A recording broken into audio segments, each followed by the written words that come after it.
Today's guest is going to help you close more deals through engaging your prospects in meaningful conversation. He's been in sales for over 10 years, and he's worked for some really great companies like InsideSales.com, SilverVue, and now Scratchpad. And he's closed multiple six-figure deals. So if that sounds like someone you can learn from, then let's hop right in. Welcome back to the Sales Leader Show. I'm here today with Jake Wilson, who is an account executive for Scratchpad. And Jake, before we hit record, you had mentioned that the one thing that every rep should stop doing is pitching features. So what exactly do you mean by pitching features? Yeah, I've been in sales for about 10 years and 10 plus years. And it's really easy trap to fall into to just pitch product features. It's like shooting a shotgun. You spray it out, hope something sticks, hope something's interesting or of value to them. It's just a lazy way of selling, and it typically doesn't go very well unless you're selling to lower level decision makers or to really small organizations and companies. If you're trying to increase your deal sizes, work with larger companies, that approach doesn't work. And so, yeah, what I've learned in my time of sales is you really need to focus on like, what does the customer care about? What's going to impact their business, their bottom line, and how can you tie what your organization does back to the value that they need to get out of your platform, right? Instead of trying to pitch specific features, it's how can the platform or the tool that you have drive value in the areas that they care about. So how do you know what your customer or what might be of value to them? Yeah, that's a good question. That's part of your discovery process, right? So when you have that first conversation, you need to make it about the customer and not about yourself, right? You need to be very empathetic. You need to be very curious and interested in, what they care about, what they're going through. And, you need to do it in a way that's tactful where, you're giving them what they want because they're obviously meeting with you because they're curious to learn about your solution. But before you can really provide them the most value during that first call, you do need to understand like what they care about, and you need to understand that so you can bring them the most value in that first discovery call. So do you do research before each call, or do you just ask the person when you get to them kind of to find out more, or maybe both, probably? A little bit of both. I should probably do more research, right, than I tend to do on every single conversation that I have.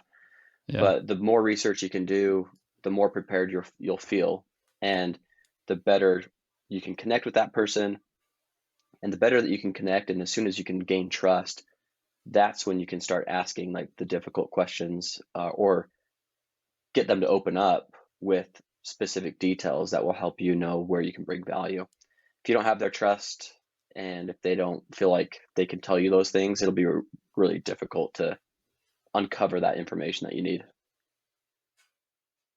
So if there's a rep out there listening um, that kind of has struggled with that, maybe they have a script that they follow every time and they just sort of spray and pray, Um, what's a tip to sort of help them build some trust with that person right off the bat in the first conversation to maybe earn the opportunity to get answers to the questions in that type of discovery conversation?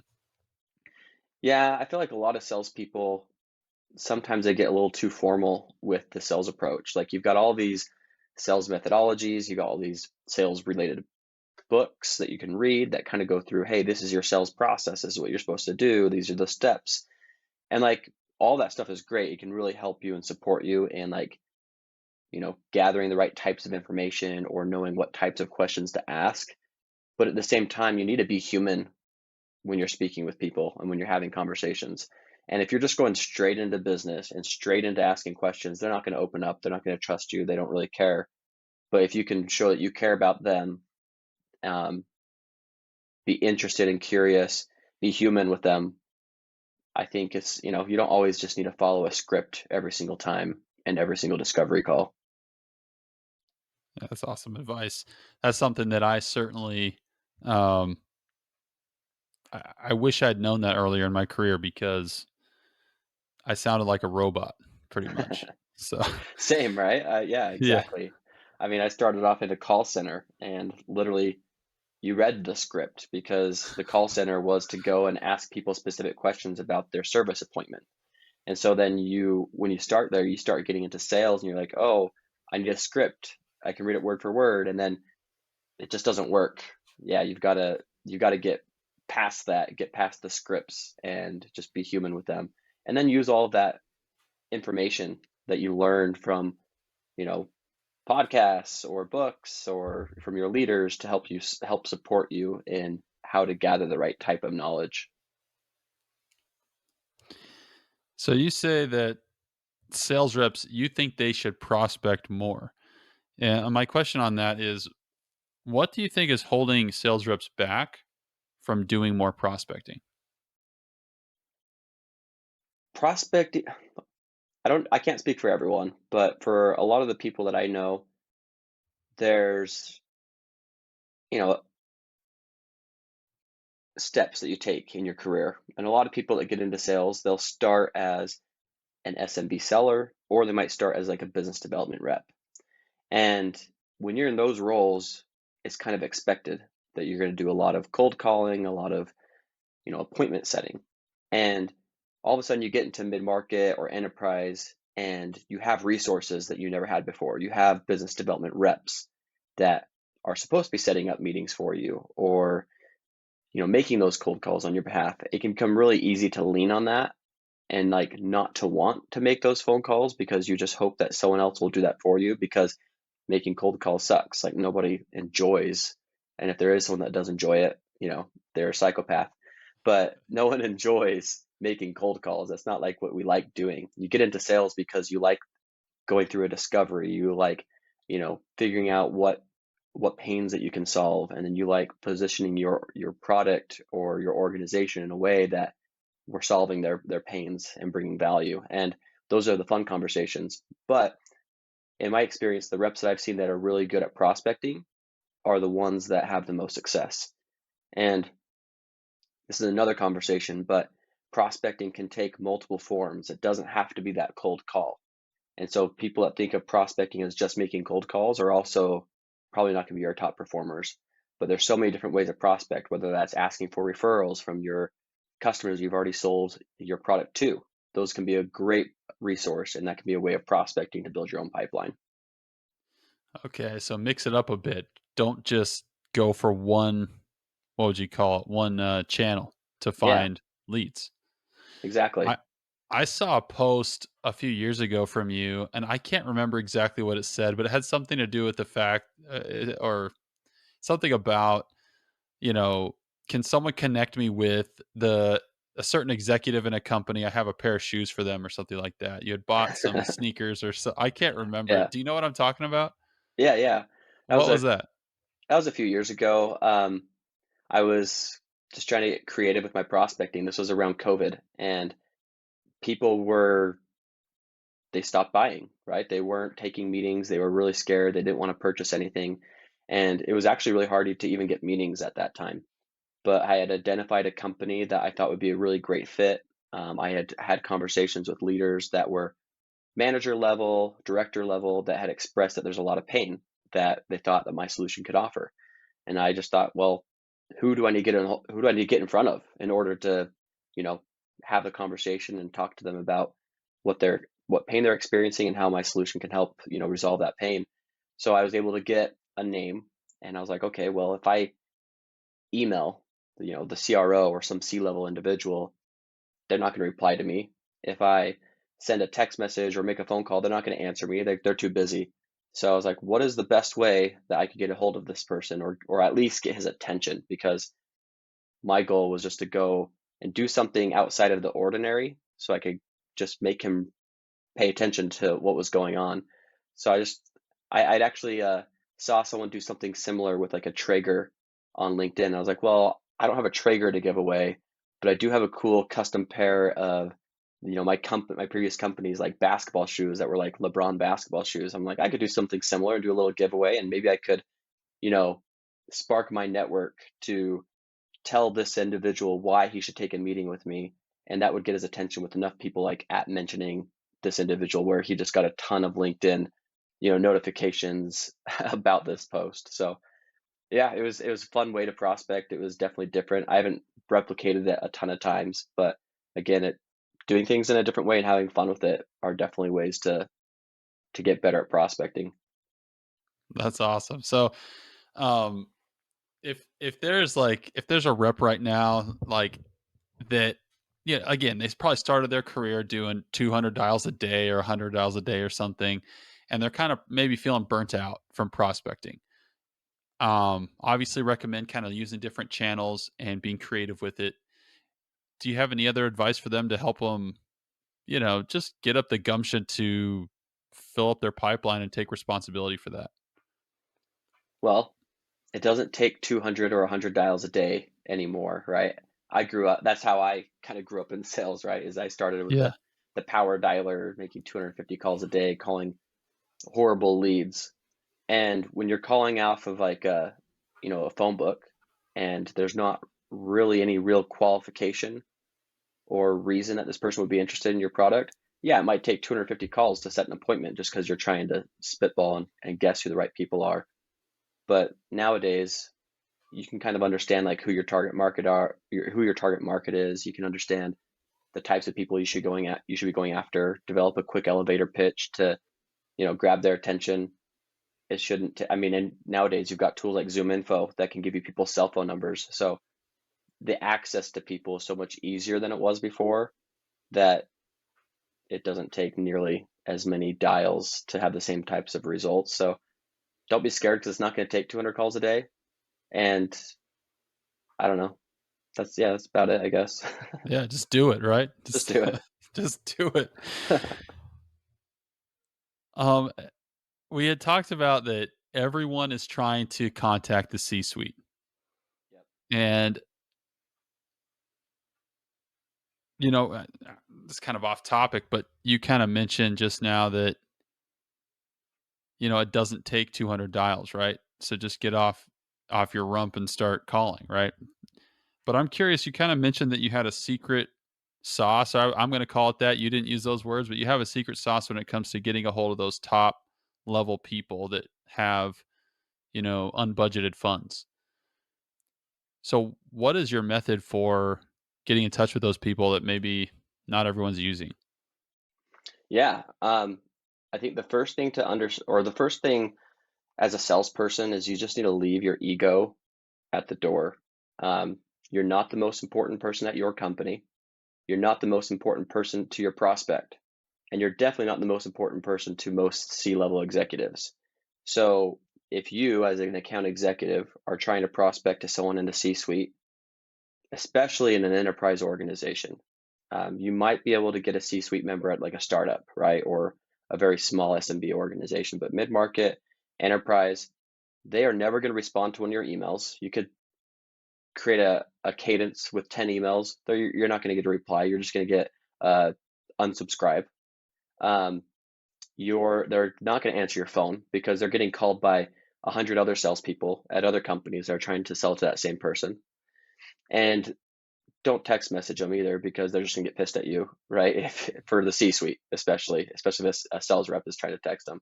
You can hustle, and I think that's to be applauded. I don't want to discourage anyone from hustling, but you don't only want to work hard. You want to work smart. And with C-suite especially, you need to be more strategic in how you go after them. And I tried that giving the shoes away thing. I don't think that's something you should repeat for every single C-suite member you're trying to get a hold of. Right. But yeah, I've over the years I've worked with people. There's things I've learned, and one of the things I've learned is that you need to activate the people around you that do have that higher title or that do have that access to the individuals that you're trying to go after. So in my company right now specifically, I've got my CEO who's very involved in our sales process, who's willing to, reach out to C-level individuals. Also, we've got people on our investment team or investment board, I guess you call them, whatever, the organization that's invested in our company. They have contacts within that organization, and we've used a tool that kind of activates them and lets us have that visibility into who they're connected with. And so I can leverage those resources to get contact at the C-suite level without it having to be me directly, because the success rate for me going after those individuals is pretty low. That's really interesting because, I mean, at what point can a CEO or your C-suite or your, investors, your advisors that are invested into the company, at what size of an organization does that get too big where a rep can't really ask their CEO anymore? Or is it something where maybe it's not every single sale you need to talk to the CEO, and you do, lean on your executive team for that a little bit more whenever you can? Or what is your thought on that? My thought on that is, a startup like the one I work for is you typically start selling SMB, you start graduating to mid-market, and then you start getting to enterprise. When you're trying to get into enterprise, you need that velocity.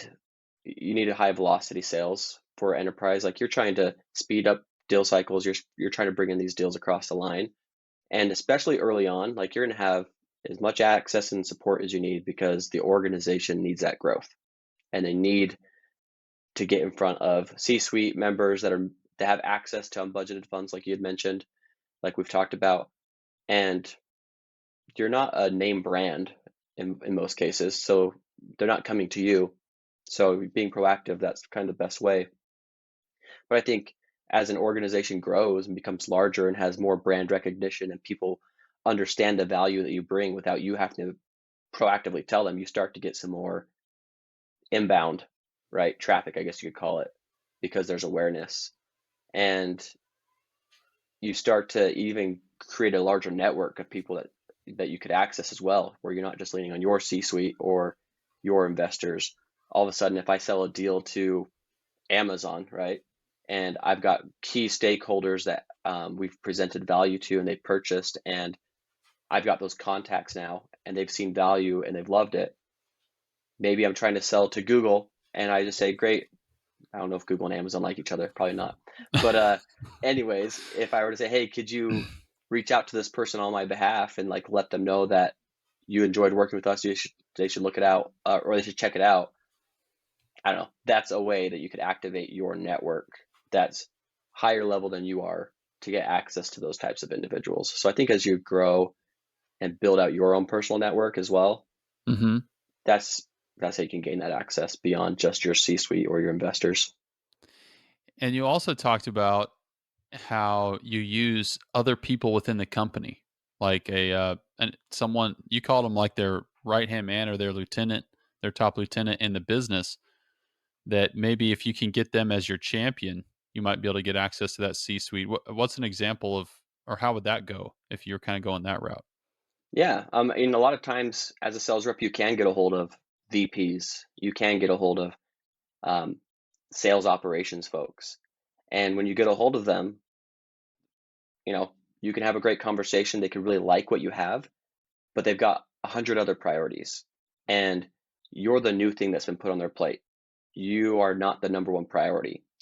And they have their C-suite that's telling them, hey, these are the things that you need to be focused on. So they're obviously going to be more focused on those things that are being directed top down rather than what I've brought to them as a seller. And so as a seller, it's really important that you kind of work two angles. One, you want to make your product, you want to drive some product awareness internally into that organization. So you do want VPs and, people that report to your CRO or your CEO, you want them to be aware of what Scratchpad is. And that's what you can impact.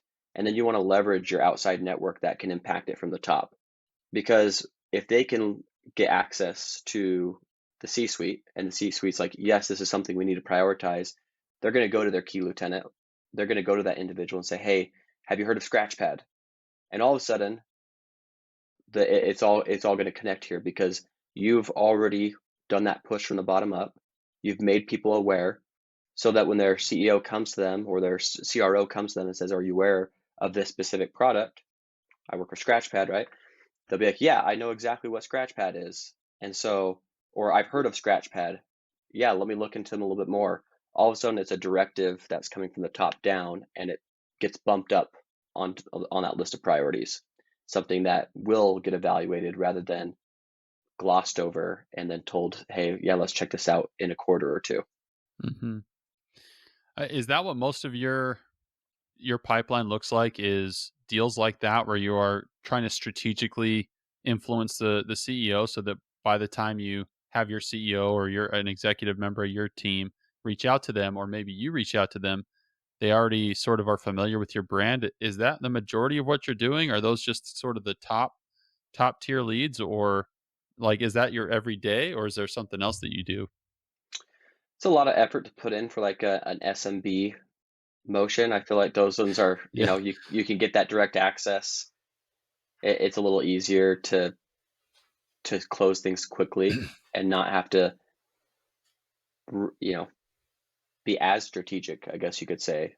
Hmm. But yeah, like working enterprise logos now, that's something that I'm focusing on more and more is how do I get to, in my case, the CRO, because the CRO is the person that in most cases will hold the unbudgeted funds that I'm trying to gain access to, because Hmm. Scratchpad is just isn't something that's currently budgeted for, um, at, because people don't know what it is. It's not That's a something that new, they've thought about to budget for. right. And so, yeah, that is definitely something that's a high focus for me that I'm trying to, most of the deals that I'm focusing on, that's what I'm trying to do. Are those higher level? Yeah. Okay. There's a couple different things I want to dig into, but before I do, we'll see if we have time for them. Recently, you mentioned before that you'd started sort of speaking up internally, it sounded like, and maybe, looking out for other people in your company and helping them out. And you said that that sort of provided some surprising results. Tell us about maybe how that started and what's happened and what have you noticed from it? Yeah. I mean, kind of up to this point in my career, I've been just kind of focused on myself, just, attend team meetings, answer questions, focus on my pipeline Yeah. because I don't know, maybe I didn't feel like I had a lot of value to offer. Maybe I just didn't want to go provide I guess, expend extra effort on things that weren't going to directly impact my paycheck. So I believed. Yeah. But recently, I think I had a sales leader that was like, "Hey, I heard that someone thinks that you're like a lone wolf. Like you just kind of do your own thing."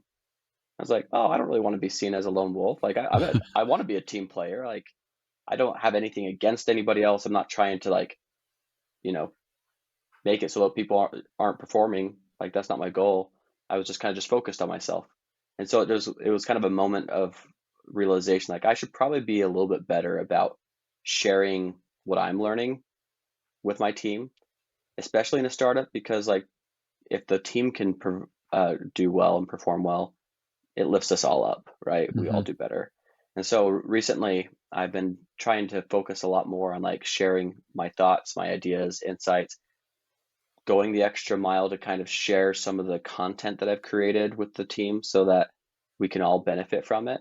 And what's been interesting is, I thought it was going to be kind of like, I guess the reason I stayed away from it is because I thought it would be a waste of time or it wouldn't impact me or help me as much. But I found that it's actually helped me a lot to be able to teach and share things, and it improves my learning of some of those things as well, just by being able to teach it and share it with others. So it's been really cool to see the impacts it's had on me professionally, and then feeling good about helping other people on the team as well. Like just don't, trying not to like hoard resources or knowledge, right? Just share that knowledge. Oh, that's interesting. So you feel like through teaching and maybe sharing, the benefit one of the benefits to you is that you've learned that information better, or how has it helped you as you've started teaching? Yeah, for sure. I think I think you hit it right on. Like learn it better, be better at using it as well. That's awesome.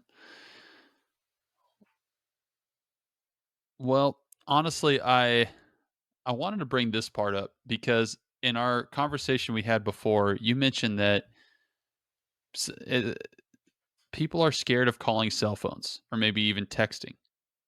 Like you have a Zoom info, but maybe you just call the, front desk. You never call their cell phone. Is that something you utilize all the time, calling cell phones, or is that just sort of when you can't get a hold of them a different way? How are you using that? Well, I don't typically call the C-suite on their cell phone, but Right. yeah, like anyone else, for the most part, yeah, like so I feel like it's become pretty normalized as well. I Yeah. think, 10 years ago, people would have been really bugged by that, but Right. I think it's changed. Uh, I think calling people on their cell, leaving a text message isn't nearly as intrusive as some people might think it is, Yeah. more accepted, and it's proven with data that it shows that it's impactful and that it actually leads to results. So people that do activate, you know, cell phones, text messaging are actually seeing higher connection rates and more conversations than those that don't do it. Yeah, that makes a lot of sense to me because the business that I was in for 7 years, in Express, almost all of my customers, definitely all my top customers, I had their cell phone numbers. Like, they're doing business on their cell phone, and so it's not strange at all for them to get a business call on their cell phone. I doubt anyone even thinks Yeah. twice. Do you get any pushback from, like, manager level or anything like that on. Every once in a while, right? You get Yeah, someone that's really old school that gets a little annoyed about it, but I mean, it's totally there's worth it. there's more value to do it than every once in a while you might get someone that's upset about it. Just a Yeah, couple of rules. Don't call people after, 6 o'clock or 5 o'clock. Don't right. text them at 4 o'clock in the morning. Just do it during business hours and you'll be perfectly fine. Yeah, yeah. No, I love that tip. Well, lastly, just to round this off, I'm sure there's going to be people who will try to connect with you and maybe are curious about Scratchpad. Why don't you tell us a quick little blurb? I'm throwing this at you as a curveball, but can you tell us a little elevator pitch on Scratchpad and tell us where people can connect with you? Yeah, first of all, people can connect with me on LinkedIn. Um, Jake Wilson, work at Scratchpad, account executive. That's probably the best way to connect with me. I don't really use any other social media platforms. Um, as far as what Scratchpad is a workspace for salespeople that use Salesforce. So Scratchpad makes it easier for you to manage your pipeline, manage your opportunities, take notes, and make sure that all the admin work that you do every day gets back into the CRM in a much quicker and efficient way. Yeah, I wanted to bring that up because CRMs have been such a pain point for me in my career. And having a CRM that can help you as a sales rep close deals and actually want to use it and it helps you in your job. Um, I mean, that is probably one of the best things I could ever think of. So I Yeah, wanted to do that. Well, cool. Well, thank you, Jake, for coming on the show. We'll chat a little bit here in a second, but we'll say bye to the audience for now. sounds good. Thanks for having me.